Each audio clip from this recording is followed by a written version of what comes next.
What if I told you that a single, narrow strip of water has the power to rock the entire global economy? Well, that's exactly what happened in March of 2026. We're going to break down how a crisis in one of the world's most critical choke points ended up hitting wallets just like yours all over the world.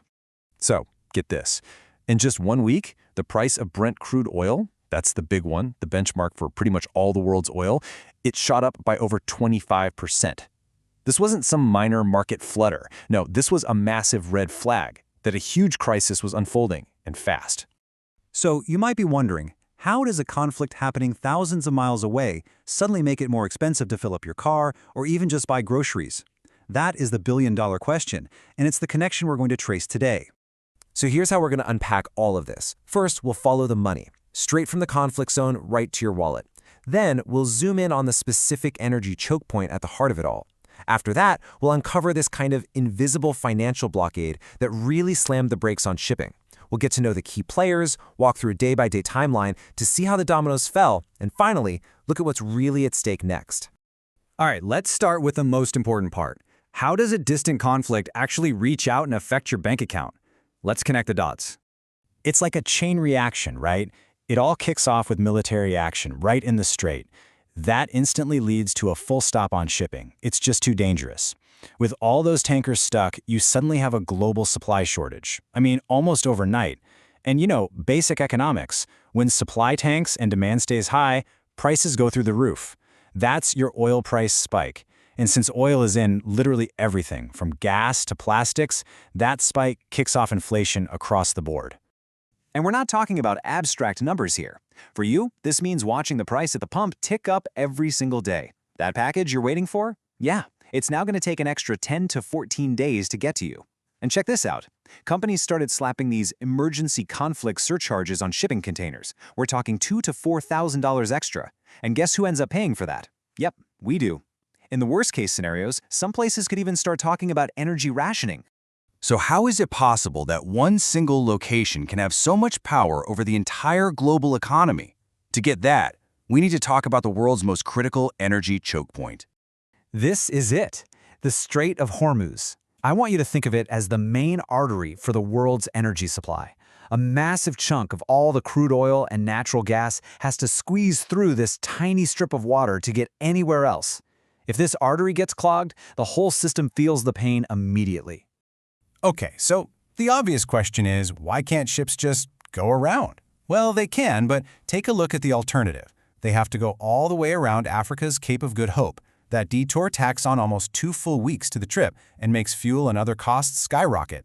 It's just not a real sustainable fix. But here is where it gets really interesting. The thing that shut everything down wasn't just missiles and military threats. The real blockade, the one that truly worked, was something you couldn't even see. It was an invisible financial blockade. So first, you've got what's called a kinetic blockade. That's the physical stuff, the drones, the missiles, the sea mines. It's the obvious, tangible danger that makes any ship captain say, no way, we are not going in there. But the real kill switch is way more subtle. It all comes down to something called war risk insurance.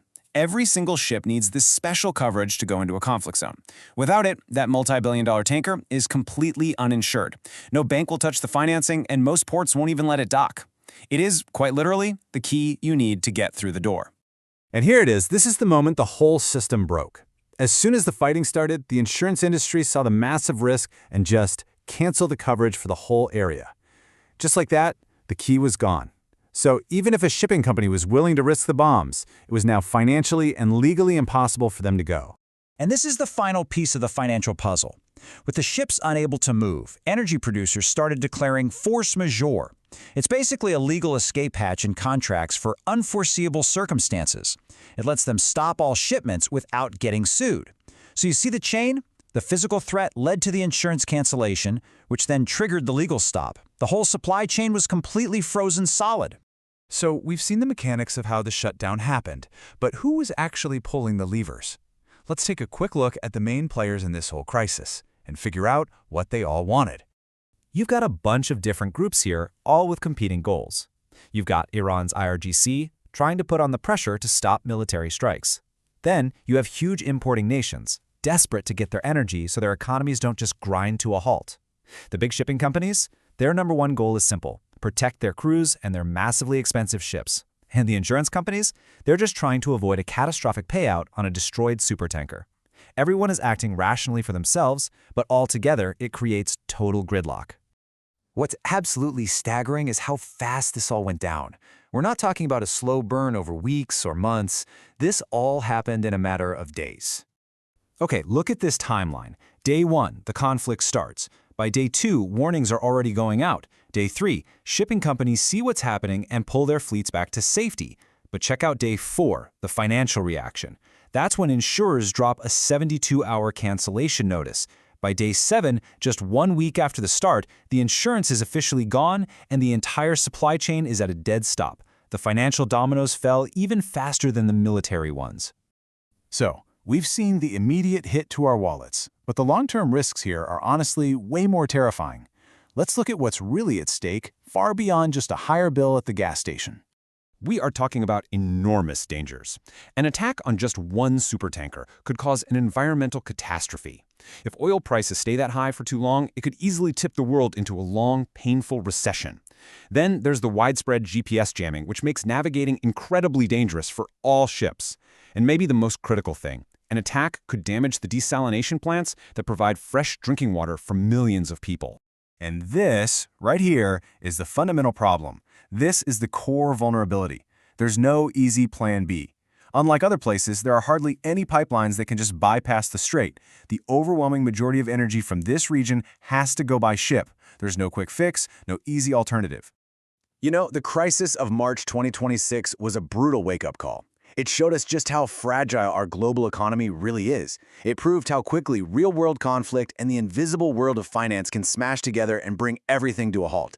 And it leaves us with one really unsettling question. When the world's most vital waterway closes down, is there a plan B? And if the answer's no, what are we all going to do about it?